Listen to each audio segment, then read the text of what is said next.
Welcome to Hip Hop Through the Years, a series in which I will look at every year of hip hop music, looking at the major releases and major events, as well as albums since the year I was born in 1994.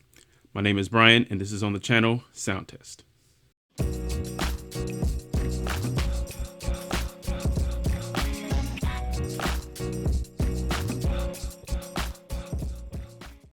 So let's look back at some of the classic albums from 1994 in hip hop. So as I was kind of putting all my stuff together for this and, doing my little research, a lot of outlets said that 1994 is probably one of, if not the greatest year in hip hop music. And going back and looking at the albums that came out this year, or just, the debuts that came out this year, it is quite insane. Like the amount of quality releases that were just packed in within this year. And so we're just going to look at some of the, kind of more notable albums that came out this year. So it's not going to be an entire overview because it will take too long, but this is just some of the most outstanding ones and kind of the albums that I like the most from this year. So this was also the year I was born. So obviously I don't have any nostalgia for this because I was a literal child, literal baby. But over the years, I've listened to a lot of these albums, a lot of these tracks, and got a really good feel for them and, why they're considered classics to this day. So let's look at first one we have right here, which was Blunted on Reality, which is the Fugees' debut album. And, this album, this is kind of, it's not my first time listening to the album, but it was the kind of like third or fourth time going through it. And it's kind of funny because we don't normally associate Fugees with this album. When we think about the Fugees, everybody thinks of the score, which is kind of like their magnum opus to begin with. But Blunted on Reality, it is a very much a track of its time. It's classic hip hop, early 90s hip hop, where it's very sample heavy, and the energy that they bring in here is a different vibe than we have in the score. So yeah, they're energetic, man. They're in there. They're even with the the high pitched stuff, the hype man. And if anybody ever doubts Lauryn Hill as a rapper, listen back to this album. Listen back to Blunted on Reality. Before she really embraced the singing part of her career, she was a cold stone rapper here, and her stuff is great. Everybody else's stuff is great. Wyclef stuff is great. If you haven't heard Blunted on Reality, check it out. It is a good listen. Just don't come in there thinking it's going to be the score. It is straight up classic hip hop. And then we have Illmatic. I mean, what can you say about Illmatic that hasn't been stated before? Illmatic is probably is probably one of the best hip hop albums of all time. Just straightforward. There's just no competition in that. There's no second guessing it. Like, it is in there probably with the top 5. And the fact that Nas came out with this, he was like literally in his teens, early 20s, and Illmatic was so hard hitting. And this is the cool thing about hip hop in 94 was that there was so many different styles, so many different signature sounds for different areas of the US. And Illmatic was just straight up like New York, Brooklyn, Queens, that true inner city sound. And like Nas's word flow in this, his style, the samples they use, the beat production, like everything in this album just feels so perfect. And it's a short album. It's 39 minutes.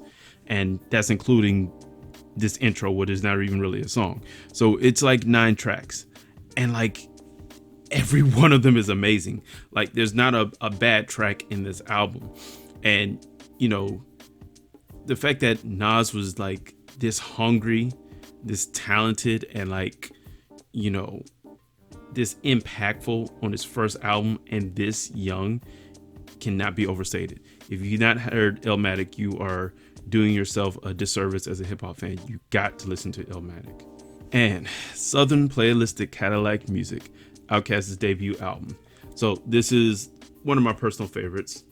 I'm a huge Outkast fan, but this album is kind of hard listening to it compared to Outkast's other stuff because it's so radically different. Now, don't get me wrong, Outkast kind of does something different in each other albums, but Southern Playalistic Cadillac Music, a lot of people don't kind of remember this, but it was kind of considered gangster rap. Like, just think about that, Andre 3000 doing gangster rap. And yeah, it has the typical, you know, gangster rap trappings in here. But the biggest thing about Southern Playalistic Cadillac Music and Outkast at this time, as well as Dungeon Family and Goody Mob, was that the South, and more specifically Georgia and Atlanta, was just not in the conversation when it came to hip hop music at the time. You know, when we talk about this time with hip hop acts, they were mostly coming from New York, California. You had a few from Chi-Town area as well. But the South was just like absolutely just not a factor in there. And so, you know, Outkast came in this with their own style, and which kind of like influenced Dungeon Family for years on out. And it's so much great tracks on here. Of course, you got Players Ball, you got Crumbling Herb, Get Up, Get Out. Like, that's a 7-minute track with them and Goody Mob. And, you know, what another thing that Outkast did, some of these songs had, you know, messages in them. And Get Up and Get Out was just about a song about you, you know, getting up out the hood, getting your life together, getting your stuff together, and, you know, trying to better yourself. And, you know, there's some underrated tracks on here too. Some Playalistic Cadillac Music is great too, but there's some underrated classics on here like Deep, Hootie Hoo, I love Ain't No Thing, and My Intro to Let You Know.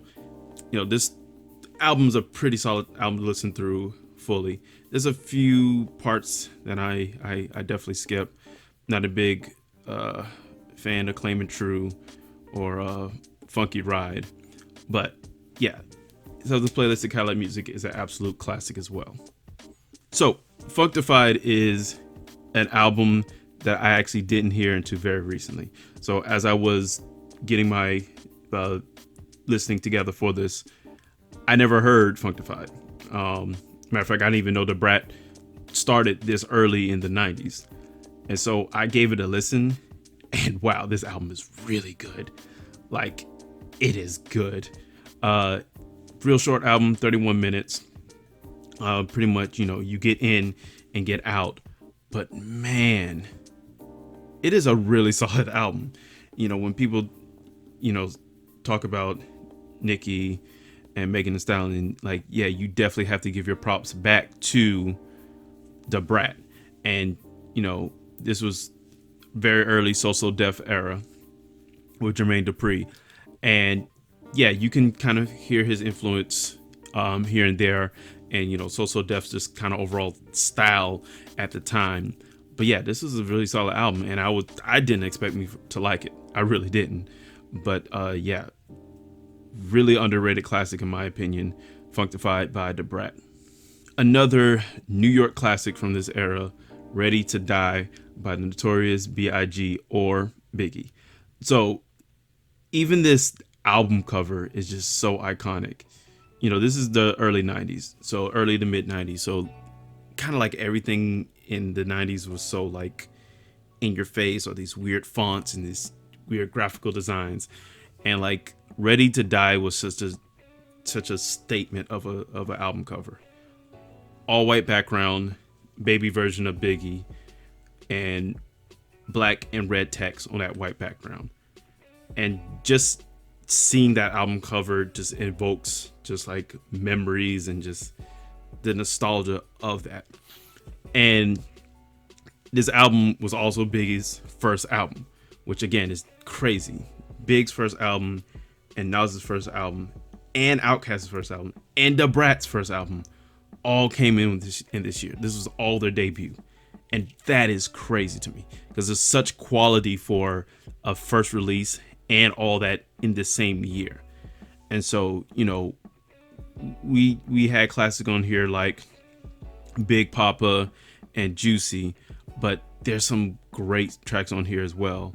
Things Done Change, Give Me the Loot, Warning, Ready to Die, Suicidal Thoughts. It's so much Everyday Struggle. You know, and this is another idea of like a kind of a tale of two albums, in which there's a lot of this where it's just heavy hitting, you know, New York grimy style of rap, and very similar to kind of what Nas was doing at the time.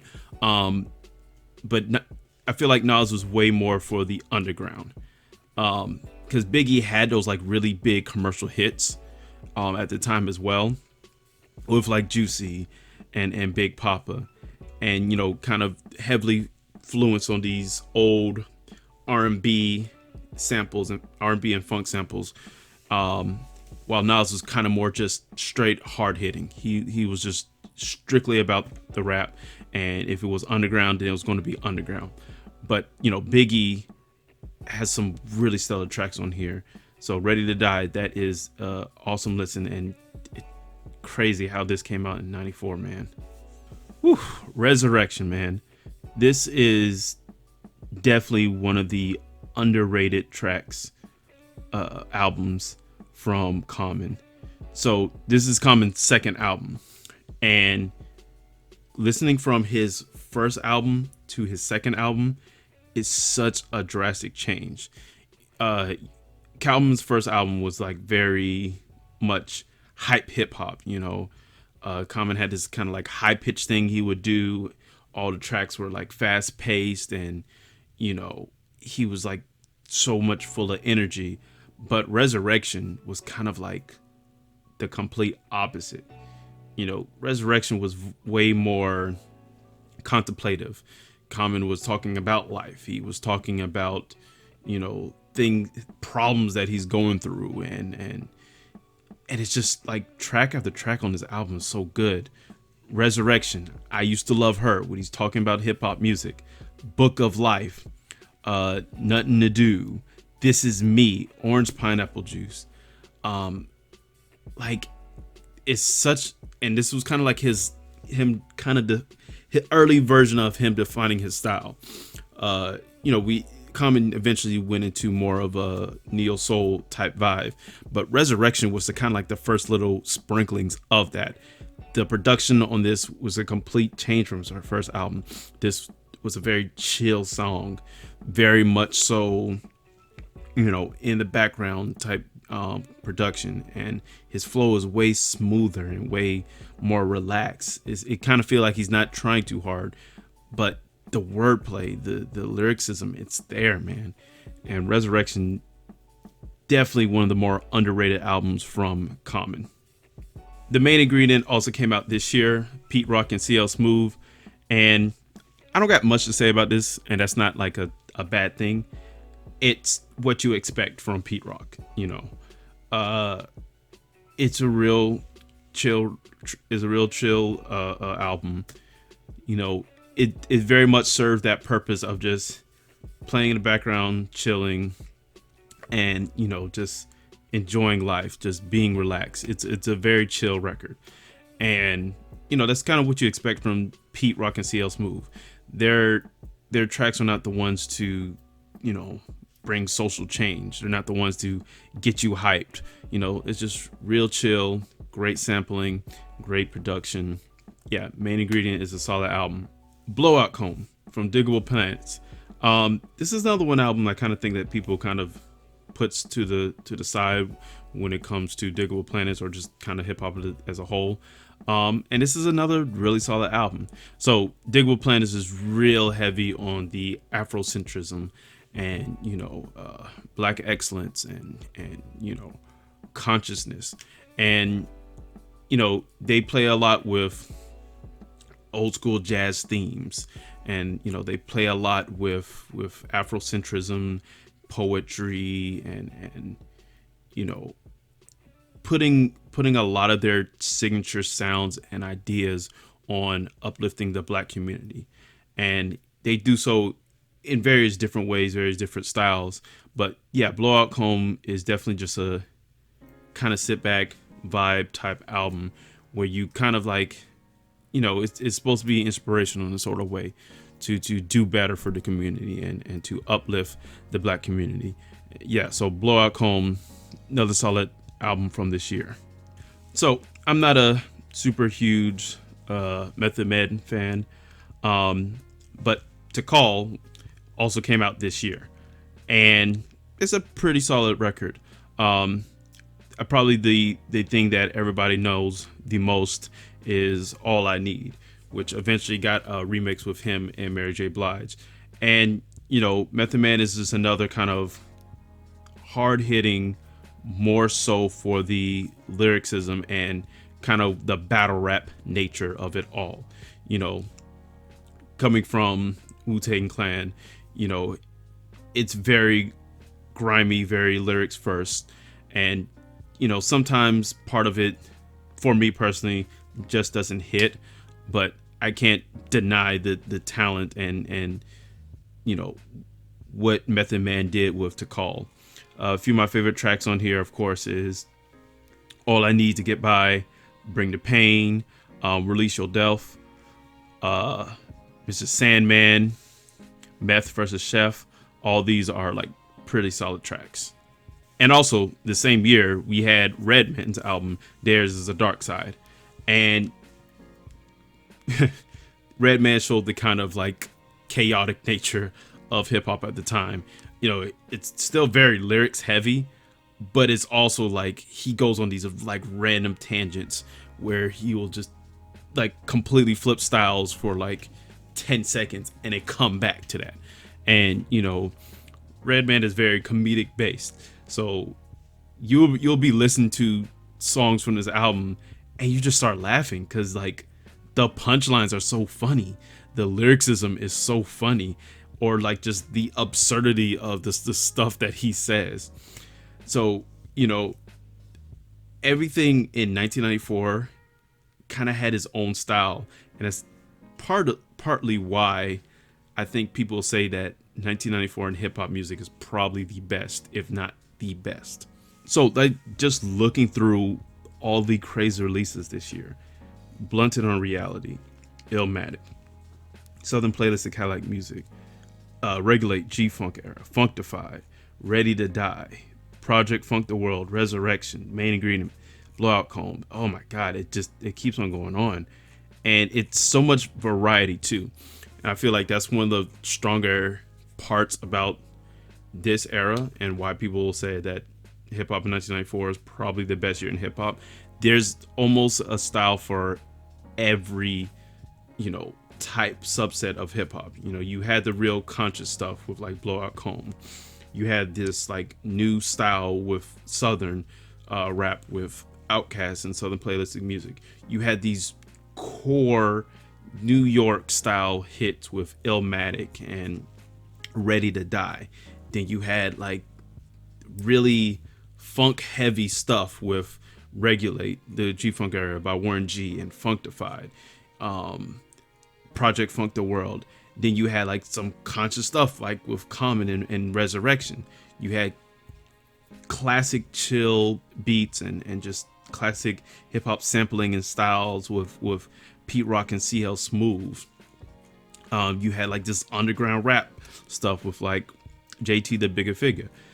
Then you had this like just out there stuff with Redman, and or your kind of like grimy Wu-Tang style stuff with Method Man. So yeah, hip hop music in 1994 was pretty crazy, and just the amount of people that got their start in this year is insane to think about. So yeah, that was hip hop in 1994. that was the year I was born, so obviously I didn't have any nostalgia for this. But seeing the acts that came out this year, it's apparent to see that 1994 was just nothing but greatness.